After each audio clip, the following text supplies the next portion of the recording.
What's up, everybody, and welcome to another episode of Team Chat Podcast, a video game show. I am one of your hosts, Jarrett Wilson, joined to my right by Rachel Mogan. Buongiorno. Buongiorno to you as well. How have you been this last few weeks? It's been, we did our stream last week, but It's been a minute since we've had our last episode. Yes, I have been deep in the weeds of today's topic, so we will talk about that more later. That's exciting. But I did want to give everyone kind of an exciting life update, because part of the reason why we have been a little bit spottier on the episodes the last couple of weeks is because I have started a new job at Bat City Games and Comics. Bat City Games and Comics. If you're not watching the video, he's wearing a Bat City Games and Comics. So that was the little pause, showing off the logo. And their logo is very cool. Also, I love the colors that they picked for it. They really didn't scrimp on the saturation. I love the neon look of it too. Yeah. It's very cool. I like the logo a lot. It's and for those of you that aren't familiar, people often call Austin, Texas Bat City. Right. Because we got bats. We got bats. We got the big bat bridge. We got bats out the wazoo. Yeah, they're all over the place. There's actually another colony not too far down the road. Ooh.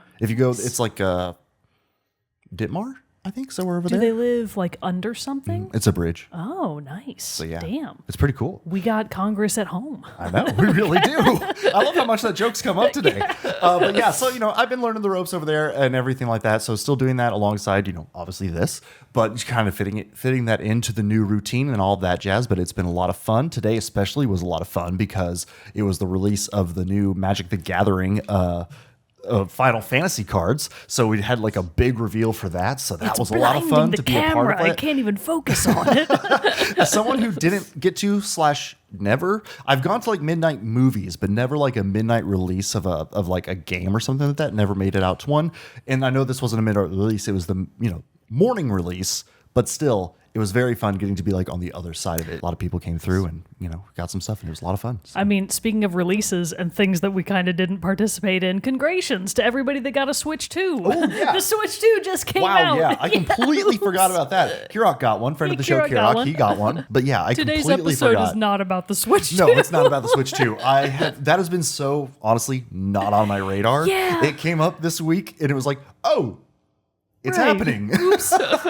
So I'm sure we'll find out more. It seems that the digital cards and virtual cards are giving people headaches, and we've had some commentary in our Discord about that, but obviously since neither of us have our hands on it, we really can't say. But did you see the one story about it? That apparently a store, I saw IGN put this article out. They were stapling the receipts to the box in such a way. And it was puncturing the screen of the Switch. That's now obviously that is not Nintendo's fault. That's not Nintendo's fault. No, that is totally the store's fault. How wild would you think? Okay, well, I got to say, why are you stapling anything? Use tape. It's 2025. Yeah, what are they doing? Especially with that. But who also would have thought that the screen would be so close to the outer protection of the box? That is pretty crazy. That could happen. Because I feel like when I unboxed my original Switch OLED, it had like a solid inch of protective space between foam something. Yeah, foam something. Industrial grade staples? What are we looking at? What the inside of the box look like? Yeah, it's crazy. So, but also somebody at that store got fired for sure. Or a lot of people did because who made that the policy? Oh boy. So hopefully those people can get their Switches fixed and be able to enjoy it. But yeah, so everybody enjoy your Switches. But hey, while you're enjoying your Switch too, you can also enjoy this new episode of Team Chat Podcast when it comes out on a weekly basis, along with all of our other episodes on a video version as well. Over on our YouTube channel, and you can listen on the audio versions on Apple Podcasts, Amazon Music, and other places that you can find podcasts across the World Wide Web. You can also find us on social media at Facebook, Threads, Instagram, and TikTok. We do have a presence there now as well. And you can join us on our Discord server where we have a lot of great conversation, especially about Switch 2 issues or other things and other just Switch great if you will. I like it. But we're talking about a lot of great fun stuff when we're not here recording the show. So come hang out with us there. We would love to have you. You can also buy some Team Chat merch at our TeePublic store. Link for that is in the description below. You can also support the show over on patreon.com/Team Chat Podcast, just like Allison H, Ark, Brandon W, Bro Mogan, Super Saiyan Ace, Erica L, Elise F, Fuchsia, Michael B, Michael S, Snooty Boots, Susan M, and Zach S have done. There's 4.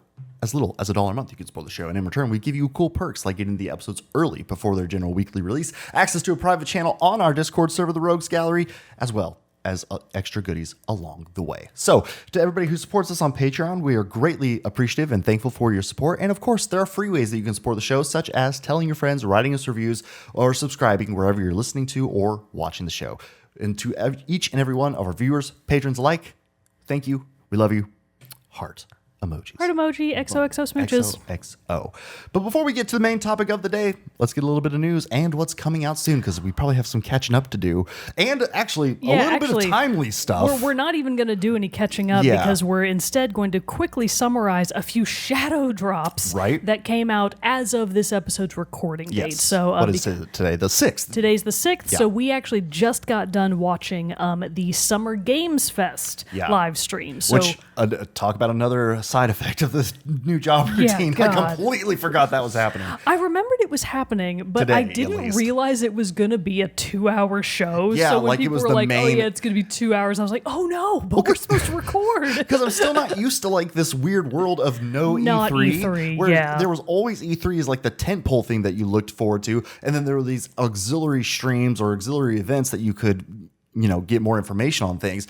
Now that's just it. So it's weird being like, oh yeah, no, this is the big deal. Very interesting. But the shadow drops from today that people might be really interested is Splitgate 2. Hell yeah. Came out of nowhere to be like, by the way, game's out right now. And they also did an excellent drive-by on Call of Duty on their way. I was like, yes, get them. Yeah, Scout the creator them, talking King. About like how he gets tired of playing the same old Call of Duty year after year. So hoping to bring something a little fresh with Splitgate. So Splitgate 2 is out now. You can go play it right away. It is different from... So if you played Spiltgut 1, as we call it here on the podcast. Throwback title. Good old Spiltgut. If you played the first game, there is a little bit of a change with the second game. It is moving more into the Battle Royale format. So just keep that in mind when you're going into it. Who knows how they may alter the game as it continues down the line. They might add more modes. I really don't even know what all is included in the game. Yeah. This news just happened. We'll probably have to download it after we're done here and go give it a play. But Splitgate 2 out now, so go check it out. And then additionally out today, and honestly, Jared and I were almost like, should we just not record and do a stream instead? I know. Well, maybe we'll have to do that next week or something. Maybe we will, because earlier this week was what happened? What? Days of Play. Earlier this week there was another little expo of Sony's Days of Play, and during that State of Play, excuse me. During the State of Play, they revealed a new 007 Bond game, and it's from the team that does the Hitman games. Such timely crossover. Timely crossover, and I don't really care about young James Bond at all. Honestly, I love the team that does the Hitman games. I don't doubt that the gameplay is going to be incredible, but the fact that it's young Bond, I'm like, boo! Make him old and sexy again. I don't like this young guy. Which one is your favorite Bond? I do have a soft spot for Pierce Brosnan. Ooh, yeah. He is a good choice. Yeah. Oh, but I mean, really? Daniel Craig. I mean, truly, it probably does have to be Daniel Craig, and honestly, that's not even because of Bond. It is because of Benoit Blanc. Like, my brain just copy-pastes. Yeah, my brain just copy-pastes. Knives Out. Yeah, Knives Out. You had it right on. Yeah, either that's way. a sequel, but still, my brain just copy-pastes Benoit, like, just retroactively. Can you imagine if it was the true crossover and it was a Bond movie, but it was like a Leslie Nielsen, like, Naked Gun kind of thing, where he was just being... I know Benoit Blanc is like, a very smart character and everything, but just like it was that kind of thing where he was Bond, but as the Benoit Blanc character, like with that voice and everything like that. I would love that. So if they want to put that in a Hitman game, I'm all for it. But we kind of got close-ish with that because the shadow drop from today's game, Summer Games Fest, is that there's like a fascinating crossover limited time DLC that IO Interactive is putting out for Hitman World of Assassination in the form of like an Agent 47 versus Mads Mikkelsen like special level that you can go play through. We were like, oh my god, should we just go play that right now? Mads Mikkelsen as Le Chiffre from Casino Royale. So it's like this Bond thing. And so like she showed up to do the recording and I was like, okay, should we do Hitman? But we were too excited to talk about and to finally get some time to talk about this game that we're going to be talking about today, because we didn't want it to pass by. It's been such a big hit. We wanted to be able to get some thoughts on it. And so, we're going to be talking about Clair Obscur. So, we didn't want to pass up on this. And we felt like by the time we got through, if we did play Hitman today, next week was going to be all the Game Fest recaps and everything like that.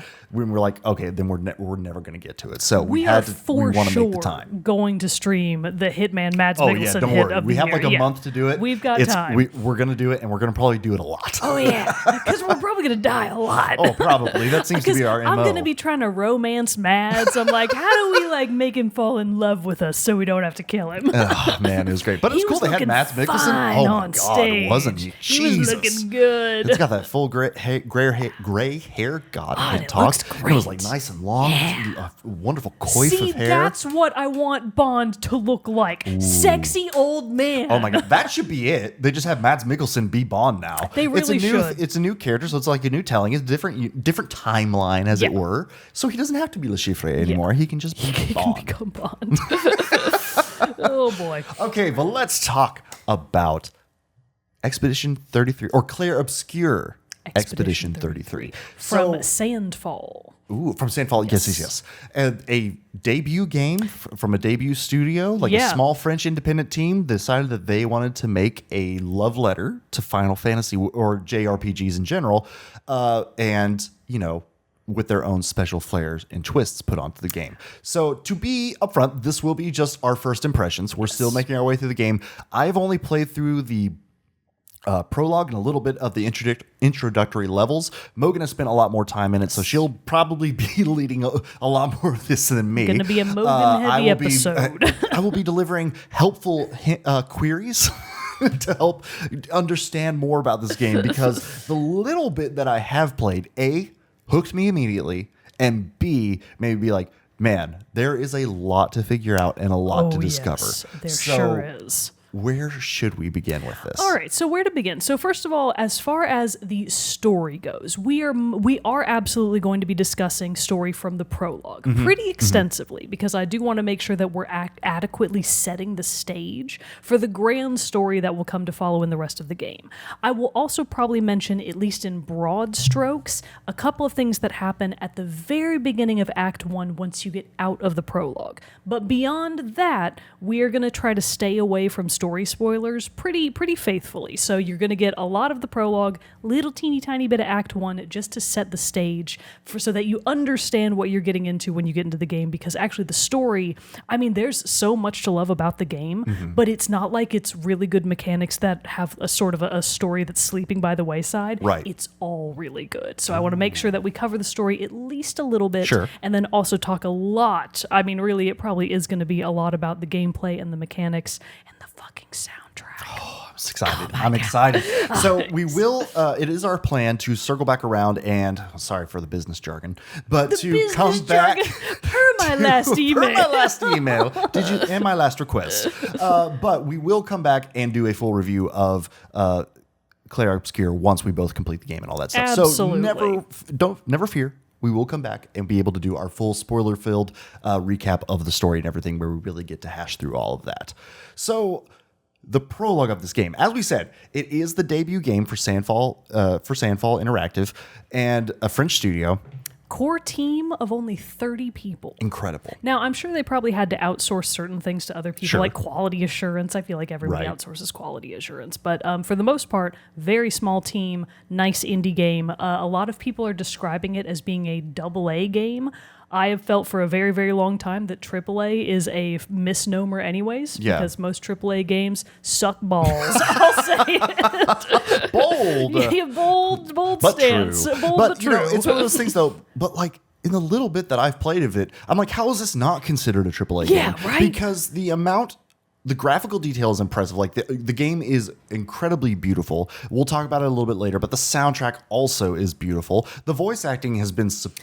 Yeah, it's been really good. And it's just like, this looks no different than something I would be expecting from a quote unquote AAA studio. So it's weird that it's even getting this this naming convention. This naming convention. Yes. Thank you. So it's, it's Moniker? an odd place to be. Moniker. There we go. I got there. It took a second. So it's interesting that it's getting that, because I would absolutely classify it as like a AAA game. AAA in our hearts. Yes, AAA in our quality, hearts. because the AAA studios can't seem to figure that puzzle piece out.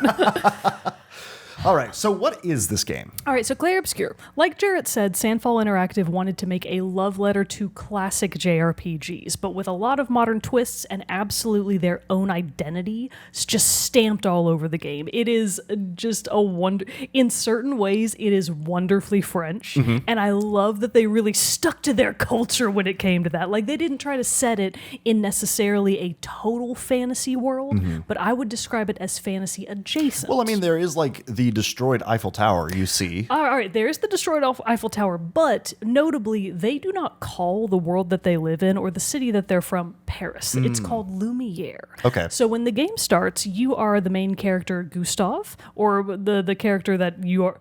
The first character. We'll call him the first character, Gustave, because you pick up other protagonists along the way. So you start the game out as Gustave in the city of Lumiere, which is very much Paris adjacent, but I think it is left a little... I think it's left intentionally unclear on whether or not Lumiere actually is supposed to be Paris, or if this is just sort of like an alternate reality kind of deal. Yeah. Because you can tell right off the bat that if it was ever Paris, some shit has gone down. And it is no longer Paris. And it the is Paris no we all longer know Paris. is no longer it's there. Definitely not. So the city of Lumiere is like quite literally shattered all around. You can see giant floating pieces of earth just sort of out in the stratosphere. There's like a big eclipsed moon/sun off in the distance, so even the sky and the stars are sort of perpetually blacked out in a certain way. Everything feels like sunset all the time is how I would describe it. Yeah. So it's definitely right off the bat, you're like, okay, what's going on here? And the city looks like it has lightly to say seen better days. A lot of the buildings have that falling apart, sort of half abandoned look, but there are clearly people here. So Gustave starts out and you immediately meet up with one of your friends, Maëlle. And the two are talking about like, oh, you know, so-and-so, you have to go meet up with Sophie because, you know, this might be the last chance you get to see her. So, you know, and Gustave is sort of internally trying to decide, do I give her a flower or not? It's very romance. Like, it's very romantic. You can tell that there's a lot of like bittersweet feelings going on here, but you're not really sure why. Right. So the whole like first little segment here that you're doing is just sort of your tutorial level about how to get around the world. So when you do that quick little duel with... Yes, you do a quick little duel with Maëlle, but before you do that, do you remember in the prologue when like the scene shifts out of being a cutscene and into being gameplay, and Maëlle takes off running? Oh, how no. fast she I went. didn't pick up on that. Oh my God, I was laughing my ass off because she will, like, you know, Gustave and Maëlle are just standing there and they're having a good conversation, and then the game cuts to actual gameplay. And you're being prompted by Maëlle to follow her. And I was like, okay, all right. And then I looked off and like, she was gone. And I was like, oh my God, where'd she go? She was way down the other end of the map. I was like, oh my God, she's so fast. So I had to sprint after her like crazy. Yeah. But anyway, so you sprint after Maëlle and you learn to traverse the world. You learn your jump. You learn like the grapple mechanic, which at certain points, which is very cool. Love it. We just had it in South of Midnight. Very fun to see kind of a recurring mechanic. A good grapple. So you can grapple around the different floating islands of the world depending on the needs. You learn how to do a little bit of climbing along the way, and then eventually you catch up with Maëlle, and Maëlle's like, oh man, I bet you're going to be too fucking nervous to even talk to Sophie, you big loser. You can get pretty much off the bat that Maëlle and Gustave seem to have like a very brotherly, sisterly relationship, because Maëlle looks like she's probably maybe 10, maybe even 15 years younger than Gustave. Gustave looks like he's probably in his 30s. Can I also just really quickly interject that the whole time I'm looking at this, I don't know who the face model for Gustave was, but all I saw was Robert Pattinson. Huh, you know, without the beard, I see it. I do see it, yeah. Real. Like, look at it. That's our Pats. I totally see it. Yeah. I mean, so for disclaimer's sake, it's not our Pats, but I totally him, but get like, it. It's you know, don't copy the homework. That is not what I thought, but I'm like, yeah, I see it. All the time through the prologue, I was just like, it's Robert Pattinson. It's Robert Pattinson. It just is. Except Gustave is like nice.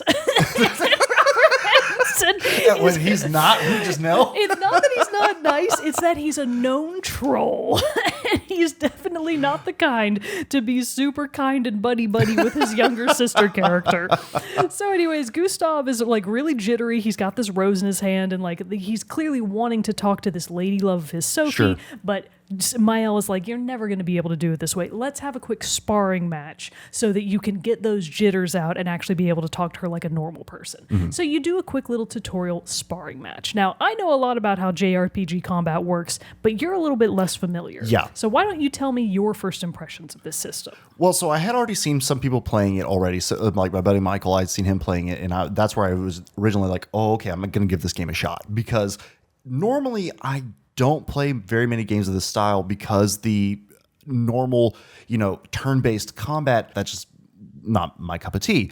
But I loved that this threw in the like real-time parries, the real-time dodges, so it makes it feel a little bit more like engaging to me. Yes. And so it was very cool, like having that combination, and it kind of like bridged that gap a little bit. So you've got your basics of every time you go into combat, your character starts with like a little menu. The menu includes the flee button, which no one will ever use. No one runs from a fright. Don't be ridiculous.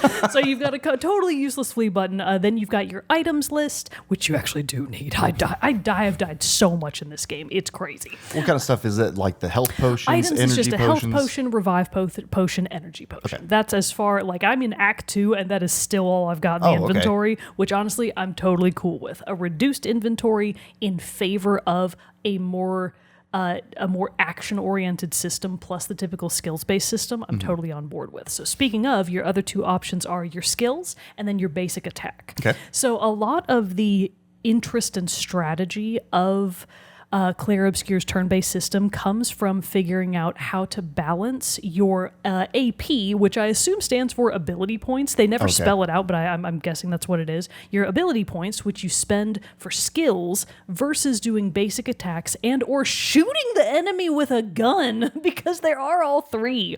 I'm not sure if the prologue got to that. Did it? No, I think Probably I only not. had just like basic parries and like the few attacks. Gotcha. I think maybe the overwhelm, is that, or what's like the big thing that Gustav can do, like when you charge it up? Yes. Okay, yeah. So I got through not that the mechanic gun. and stuff like that. So to sum up, the three, like let's go through a little fake combat in our minds. Okay. So let's say that you are Gustav and you're facing off against a normal enemy, not Mael. And maybe you've even got two other party members with you. So the typical flow of combat is you get in, you've presumably managed to get first strike, because if you didn't fuck it up, you would always have first strike. What determines that? Like, is it Whether the or not- encounter?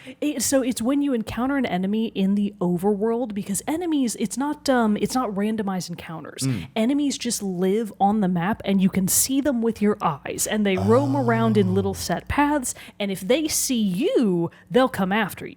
But if you see them first and you run up on them and do a little move that like stuns them, you always get first So you can strike. plan it. So Yes, you can absolutely so it's fully plan if you're it. just like running up and like running directly in front of them. I have never in my, I think I've only been got by enemies on the overworld maybe once or twice, because every time they notice you, it is like a nice little quality of life thing that even if you're not looking at an enemy, there's a little noise that the enemy makes that indicates that you have been noticed. Oh, okay. So you can quickly whip around and be like, wow, what's going on? Get ready to defend yourself. And get ready for that. So that's actually a big departure from the traditional JRPG formula. A lot of newer JRPGs follow that system where you can see enemies with your own eyes on the map. But in ye olden days, like the Octopath Travelers of the world, that is not the case. It's just randomized encounters. Yeah, I feel like all the other JRPGs that I've tried have all been random. So let's say that you got into a fight and you did get first strike. So you're facing down 3 enemies, and maybe 2 of them have like these weird shimmery spots on them that you recognize are probably weak points.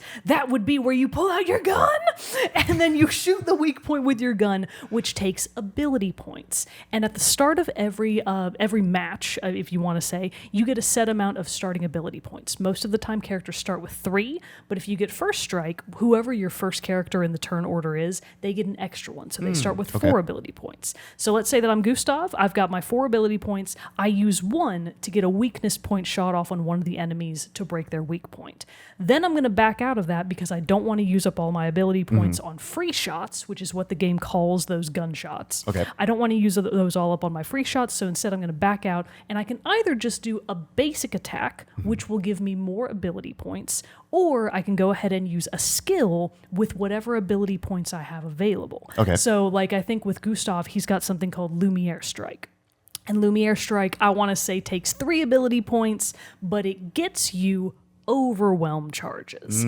So this is kind of an important thing that you need to know for every character, is that each of them plays slightly differently, and they all sort of have a different theme that they're trying to optimize around. Okay. In the case of Gustav, he's trying to optimize around overwhelm charges, because overwhelm, the actual ability that he can use once he's got enough charges, does a shitload of damage. Yeah, the time I got to use it, I was like, oh shit. It's really cool. So if you get enough A, ability points in the tank, and B, enough charges to get off a fully 10 charged overwhelm, he can like one hit kill almost any enemy with that charge. So you really want to base your early game strategies around overwhelm. So you use a Lumiere Strike, it gets a couple of hits in on the enemy, which builds more AP, and then you also get a certain amount of charges at the same time.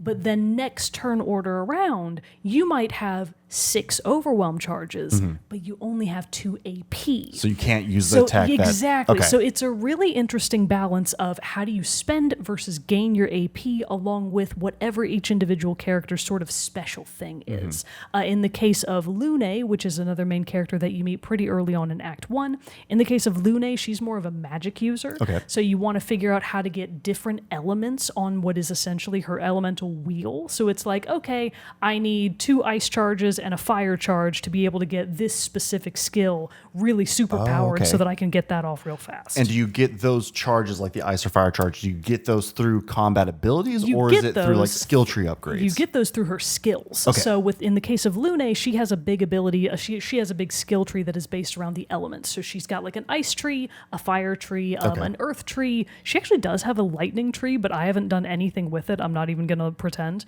So let's say, for example, that you're trying to, with Lune, she's got a lot of really cool skills that sort of play off of each other, because let's say that you set an enemy on fire and get a couple of fire charges out of that. Well, then she's also got this other skill called like thermal breakdown or something like that, thermal conversion. I forget what it's called, but basically it's got flavor text that says, hey, if you've already got the enemy on fire, you can quickly do this attack to do extra ice damage instead. So it's like a hot and cold sort of deal. Yeah. So a lot of the characters' skills build off of each other in really interesting ways, and they give you a ton of opportunities to create really interesting synergies. Mael, for example, the other character that is one of your early on main party members, she's a fencer, which I love. That's cool. She's so small and spry. She's like just a cute little girl, but she's also an incredible fencer, and her whole thing. So fast. That's why she's so fast. And her whole thing is going through stances. So with Mael, you're trying to cycle her in and out of offensive, defensive, and a special stance called virtuoso stance. I think the game actually calls it virtuose stance, but in my mind I always say virtuoso, so that's just what I'm going to say.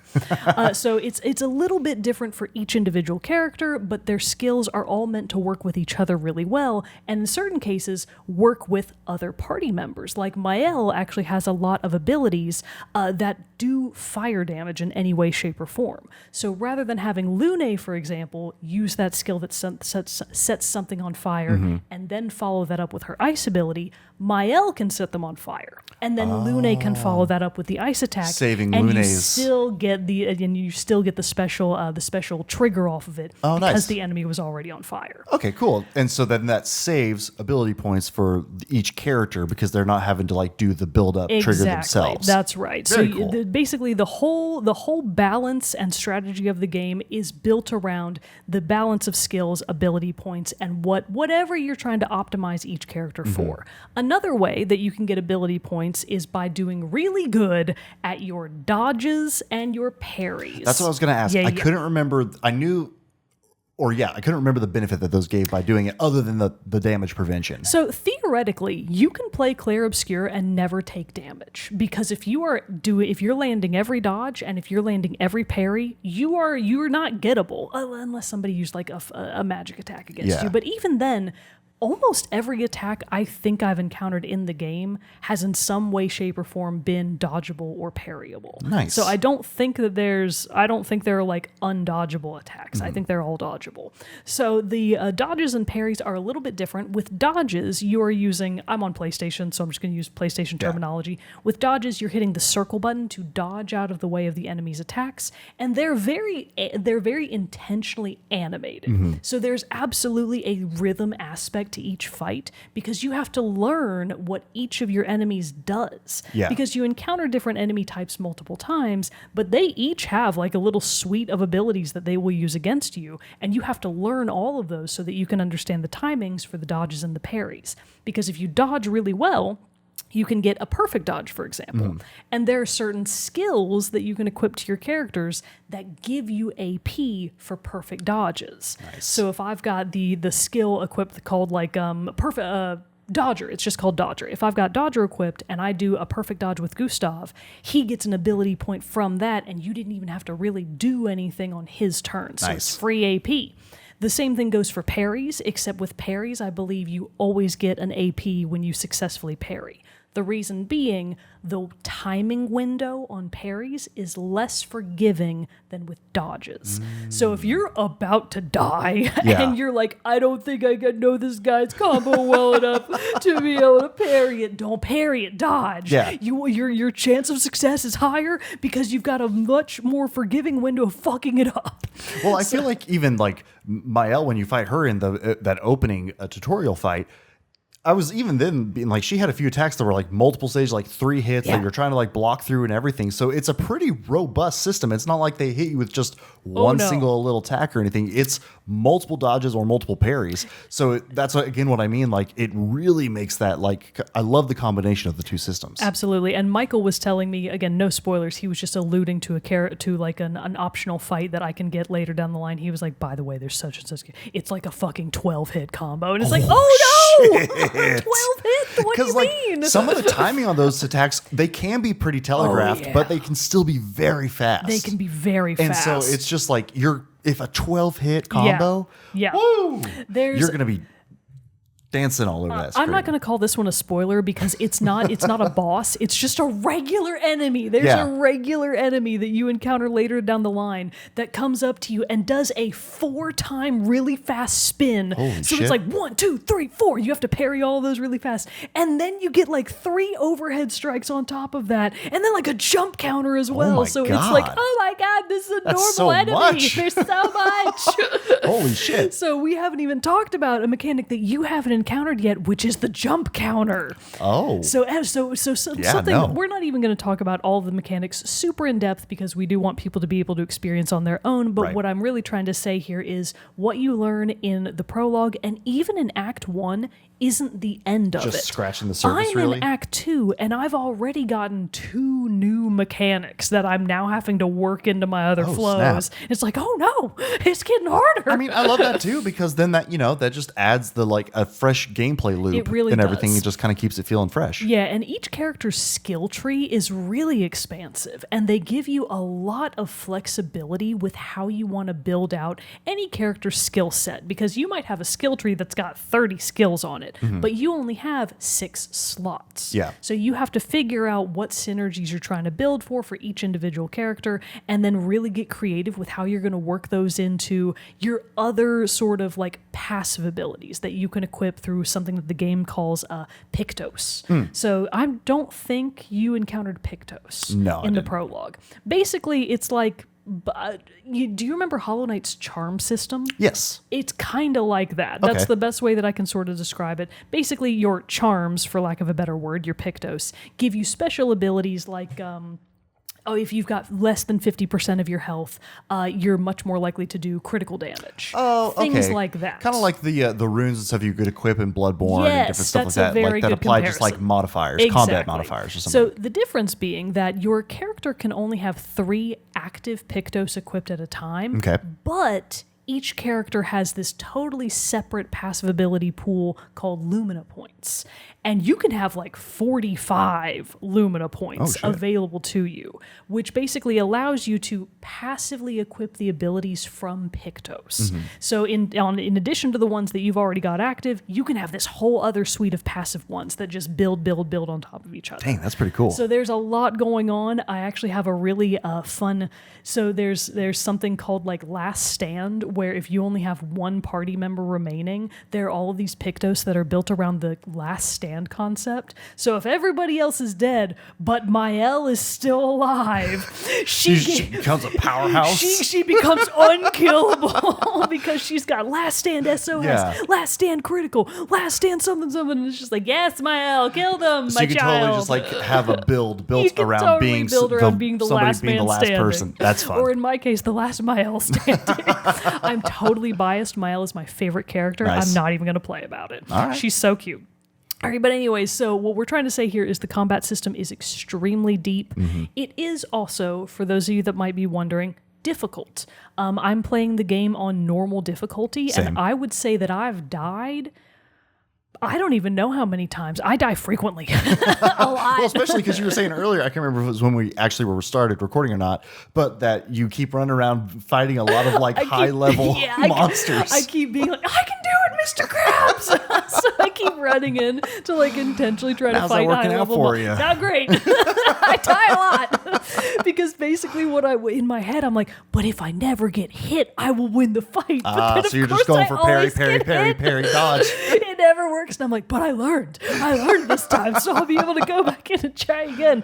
So it is difficult. Do expect to die a lot, but the game is very forgiving with its timings on how far back it pushes you when you die.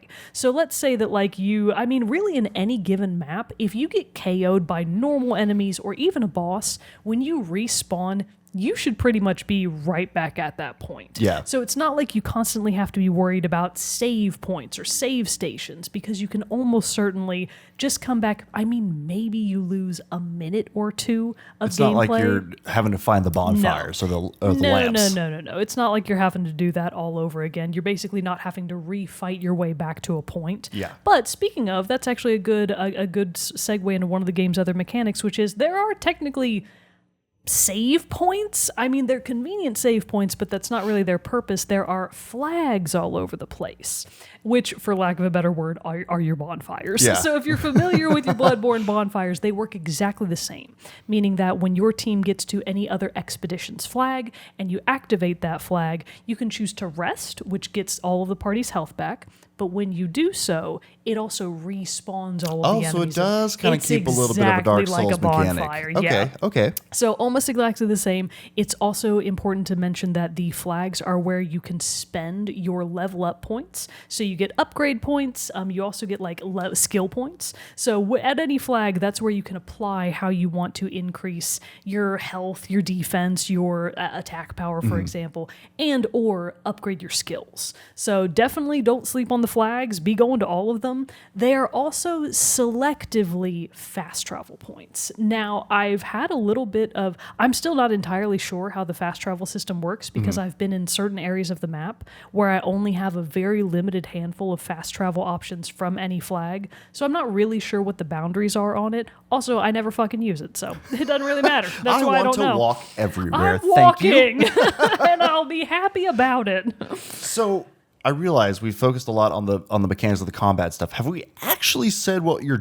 doing in this game yet? We have not. So now that we've talked a lot about the mechanics, we are going to circle back to the gameplay. Business jargon. We're going to circle back. We're circling back to the story. So let's just pretend that everything we just talked about was only related to the Mael tutorial fight. Pretty much. I remember all those things. It was all the same. Yeah. It's all the same. So you get out of the tutorial fight with Mael, and you descend down one of your fancy little grapple ropes into the beautiful city of Lumiere. You were on the rooftops, very much like hardcore parkouring your way around, but then you descend into Lumiere proper, and you make your way into what is like the docks area of the city, which you gather from like environmental cues is like a main hub for the city.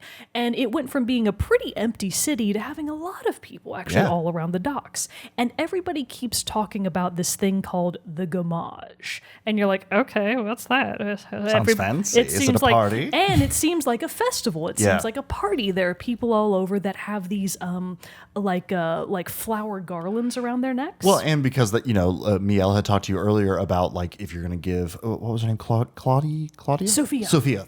Whoops. If you're going to give Sophia a rose and stuff like that. Even Sophie. I was wrong. It's just Sophie. If you're going to give her a rose, so you feel like there's some kind of like tradition with this, in some there's important aspects to that. And that's exactly what happens. So Gustav finds Sophie. She's talking to some other people at the time. And then they all kind of see Gustav and they're like, oh, Gustav's here. So we must go. You can tell that there's like history between Sophie and Gustav. So he goes up to her. They have a very, not like veiled conversation. It just doesn't illuminate whatever the gamage is. Right. You can tell that they are both happy to see each other, maybe considering rekindling their romance because you gather that they broke up. They used to be together and then they broke up. And basically Gustav gives her the rose that he's got for her and he ties it onto her garland and then they walk together into the docks area where this big gamage festival, air quotes around that, is going on. And then do you want to talk about the rest of it? Because I feel like this was probably where the game got you. It is. It is definitely where the game got me. Obviously, like the environment and the atmosphere had already kind of pulled me in, and by this point, the combat and mechanics of it as well. But this part is where the story got me because they're talking about this gamage. You're talking with Sophie, and then you hear reference to the paintress, right? Paintress? The paintress, okay. Yes. And like, she's about to paint or she's not even awake yet. So you feel like that is going to be setting the stage of when this event actually starts. Also, if you look around at like who else is at this festival and who's wearing flower garlands, people are like saying teary-eyed goodbyes. Yes. It's starting to get a little bit more dour just in its overall mood. The atmosphere is getting somber. Yes. And you're like, are they going on a vacation? Probably not. So you're kind of just sitting there waiting. And this was honestly how the game had been setting it up for me so far. I felt was a pretty good little twist because I thought that this was setting this up as being this was in the past and then the game is going to have a time jump future. And then we're going to start. Because what happens is the paintress awakens, goes up to this big tree that's like growing in the middle of the sea that is like kind of, framed by the eclipse happening in the background. And they call it the monolith. Oh, okay. I missed that. So she goes to the monolith and kind of like races her hand over the number 34 that's painted on the tree and then repaints 33. Yep. And then once that happens, it's basically the easiest way to describe it is a more flowery version of the Thanos snap. Yeah, it really is. People just start disintegrating into rose petals. Yep. All throughout the town. Yep. Including Sophie. Anybody that had a flower garland on. So anybody just starts that had disappearing. A garland, that's how they sort of indicate that it is their gamage. And fun fact, the root French word gamage actually means to erase. Oh. So it's like... Man, it's even like, the paintress is getting rid of the number. Erasing. Exactly. Ooh, it's got layers. Yeah, I like it. Layers. I like it. Much like a painting. But you're obviously like, oh... This got real fast. And so you learn that this society is basically built around this yearly occurrence where the paintress will go erase a number. And I think it's everyone who's lived that many years. Yep. So it's a countdown. Is eliminated, snapped, fades away. Exactly. And so the whole point of this game is you lead an expedition every year to try to stop this event from happening. Yep. And obviously with no success. And you're assuming that this probably started at 100 and is counting down? Yes. So like it's kind of started to get to the point where like if we get too much lower, we're going to be like Lords of the Flying it here with the teenagers trying to finish this for us. Yeah, actually, so there are a couple of NPCs that you can talk to, I think in and around the area of the docks that maybe make express mention of the kids that you meet now are the last generation.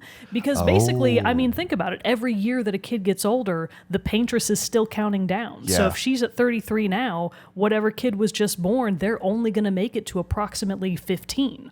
So, snap. Exactly. I hadn't thought about that. So it's like things are dire. Yeah. They're basically you get the impression that humanity is about to go extinct. Like, and there's nothing they can do because just like Jarrett said, all of the expeditions, which are volunteer based, by the way, people have to volunteer to go to the continent. So this is actually sort of an important world building piece. Is that Lumiere is actually in the ocean. That's sort of what happened, because you get the impression that when the fracture happened, which is this event 100 years ago, which sort of like introduced the paintress to the current world. They haven't been super specific about it, so I don't know exactly what's going on there yet myself, but basically 100 years ago, something called the fracture happened. It blasted a chunk of Lumiere off of the continent and into the ocean, so they're actually the ones out in the middle of nowhere, and the expeditions are to the continent.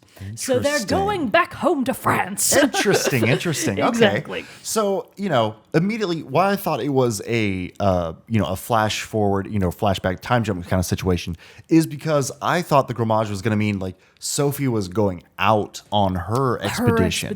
They do phrase it that way. Yeah, so I kind of thought it was like, oh, okay, she's going this year. We're going to assume she probably doesn't make it back, and that's why Gustav goes the next year.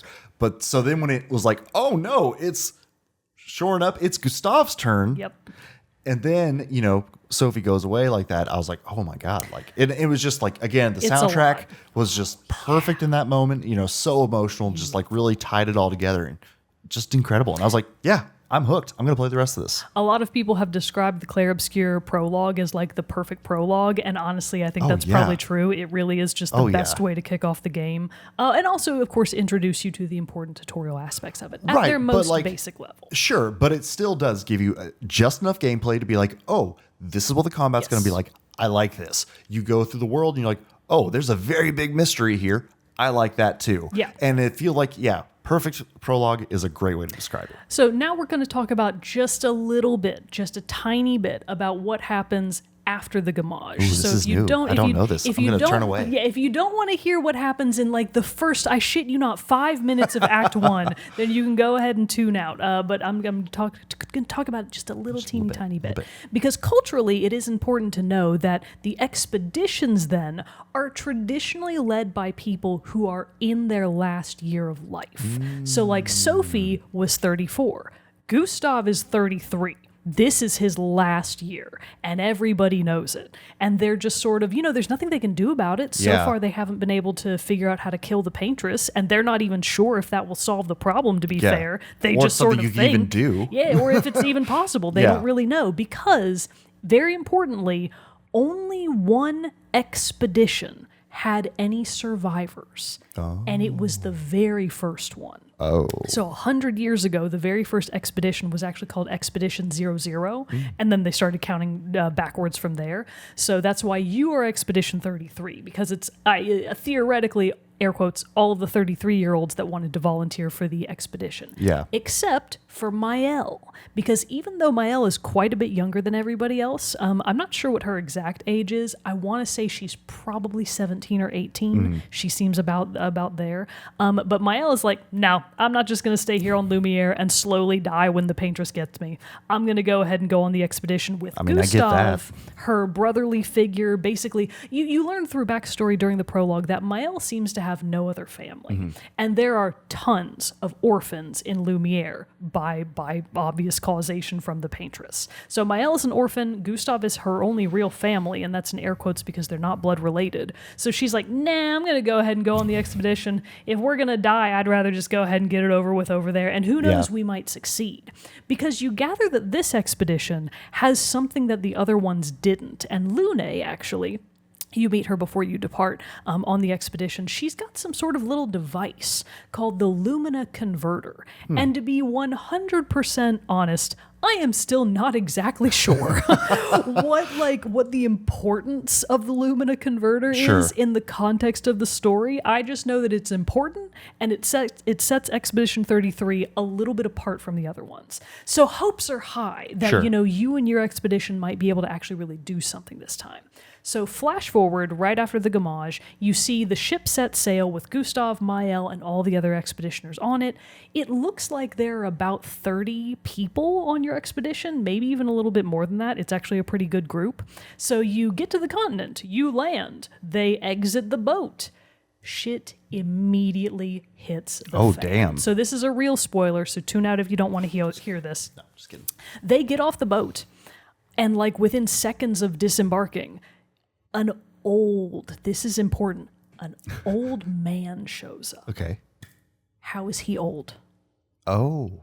Everyone above 33 is supposed to be dead. How is this man old? Oh, so like, is the continent not affected? Well, so we're not sure. So this old man approaches your expedition, and he's got like a walking cane, but he's dressed to the fucking nines. And you're like, damn, why is this old man looking so sexy? At least if you're me, you're like, oh, hey there. Like, what's up, old man? How's it going, old man?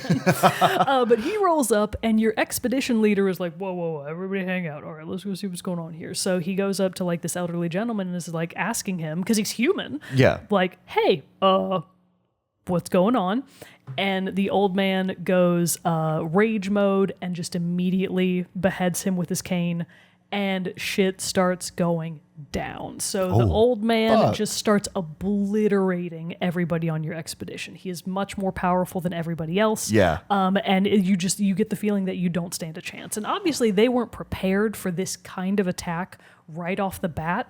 So a lot of people that were in that previous cutscene, they are already dead. So hope you didn't get too attached to them. My favorite character. Unfortunately, they're already dead. No. And basically the party gets split up right away because Gustav and Mael and Lune, they just, in the chaos of what's happening with the attack on the beach, they completely lose sight of everybody else. And then there's just sort of a flash forward, and Gustav is waking up somewhere else on the continent. You're not even really sure how he got there, what happened. He just sort of blacked out, and then he woke up elsewhere, and he's still alive. But interesting. Boy howdy, you can tell real fast that you learn quick what happened to the other expeditions. Oh. Because like as you start making your way further into the continent, looking for other survivors from your crew, there are former expedition bodies everywhere. So you're just like, some people did not make it very far at all. All over the place. And like, so when I say that you're finding expedition flags along the way as you explore the continent, those are all the flags of all of the absolutely dead expeditioners that came before you. Because even if they didn't get killed by the primary enemies called the Nevrons, which are like these fantastical sort of weird creatures that might be the creations of the Paintress. So as you're getting attacked and killed by the Nevrons, even if you survived them, Willie, it's okay. Willis, she's upset about the Nevrons. Yeah, she doesn't like them. Even if you survived the Nevrons, if you still got to your Gamage date, they were still getting Gamaged. Oh. So, and you learned this through picking up like audio log files from expeditioners past. So you know that even if they live to like see the end of their last year, they're still going to get Gamaged. So like it is high stakes, all hands on deck sort of thing of trying to get to the Paintress. And that's basically as much as I'm going to say about the story. That's exciting. That's exciting stuff. Yeah. See, I'm excited about that. I'm excited to see where this goes because be awesome. Just playing the prologue, like I said, hooked me immediately. I'm hoping I'm going to get back into it. Hopefully this week, I think, get into it. Well, I'm trying to wrap up Doom the Dark Ages still. I am getting closer to that. Also loving that game. We'll be talking about more about that game later. But Expedition 33 is crazy just how it just kind of came out of nowhere. Like we talked about that a little bit, how it was revealed in that first state of play like probably a year ago, I feel like. Maybe a few months ago, like maybe not quite a whole year ago. And I was kind of like, oh, that game looks interesting. We'll check it out. And who could have thought that it would have blown up to the proportions that it did? Hitting like I saw they made a big deal. They hit 3.3 million players like pretty quick, like within 3 to 4 weeks. Yeah. Like the game is selling like gangbusters. So, I think somebody in the Discord today already made the joke that like if it's got to be like indie game of the year. Oh, it's absolutely. You know what I mean? So I would argue that it is absolutely a contender for game of the year. So by far. I'm excited. Like I have to play it because I'm not going to get to the Game Awards this year. You have to play it and not have played any of the Game of the Year contenders. And I'm going to be so for real with you right now, bro. It's probably going to be my game of the year. Oh, really? Like it is that good. Hell yeah! I am having an absolute blast with it. We haven't really talked a lot about the soundtrack, but the soundtrack is phenomenal. I need to experience more of it. Oh, I you need want to to listen to experience more of it. Yes, because it really goes places. Does it? Like the very sort of somber acoustic pieces that you're familiar with from the prologue, that's not the end of it. There's like way more. That's exciting. There's exciting. a specific fight where like it'll be a really sort of operatic riff, and then it suddenly goes into like a slam and club beat, and you're like, what's happening? This is so fun. That sounds awesome. It's awesome. Man, it's the best. I'm going to take a quick aside to say this. Last night, Mogan and I, along with Sam and our friend Michael, went to do the Maudie's Margarita Run. It was way too damn hot. It was Shouldn't hot. have done it because It the was race hot. started right at 8 p.m. 8 p.m. You heard that right, not 8 Yeah, a.m. nope. But you get margaritas at the end for free, so that's great. But, and it supports the Trail Conservancy here in Austin. So, all for a great cause. But we were out there doing that. And so Sam and I took a Uber to get there last night. And we were riding in the car. And I was like, what is that? Those faint tunes I hear. It was the musical stylings of one Hans Zimmer. And I was like, incredible, in an Uber? You don't run into this often. So I commented on it. Turns out the driver, Darren, what up, Darren, was a, huge soundtrack Hans Zimmer fan. He went to the concert in January that when Hans Zimmer was here in Austin that Sam and I were at. And so like the whole like 20-something Uber ride, he and I were just talking about soundtracks. And so like we talked about some video game ones too and everything. And so it was really fun getting to nerd out about that. Well, you have to play the game so that you can get the Clair Obscur soundtrack. Oh, yeah, for sure. It's phenomenal. So the graphics are stunning. Yes. The soundtrack is amazing. The combat and gameplay is I'm not going to say 10 out of 10 because I'm not done with the game. But for right now, it's like basically a 10 out of 10. And they're fun little outfits you can find for your little characters. that was one thing we did not talk about in South of Midnight. The new outfits you would get for Hazel and how cool they were. Because her final outfit was incredible. Yes. We forgot. Sorry. But incredible outfits in South of Midnight as well. We'll tack that on to the end here. Our point being, people are highly motivated by fun little outfits. Oh, absolutely. So you got to play the game, get your own fun little outfits for your characters, and experience the many twists and turns the story goes on. I'm not even done, and there's already been a lot happening. I'm excited. I'm so excited to jump into the rest of this game. And if you have played Clair Obscur or starting it, in the middle of your expedition even, then we would still love to hear your thoughts and opinions on the game. So send us an email at teamchatpodcast@gmail.com. Comment wherever you're listening to or watching the show. We would love to hear from you. Or, hell, join our Discord. Talk about it with us there. It's a great time. But with that, I think, these dogs are coming in. I think they're ready to go outside. They're sending signals. They're like, wrap it the hell up. So with that, we are going to go and let these dogs outside. And thank you everyone for hanging out with us on this episode while we talked about Clair Obscur, and we will see you on the next one. Bye. Bye.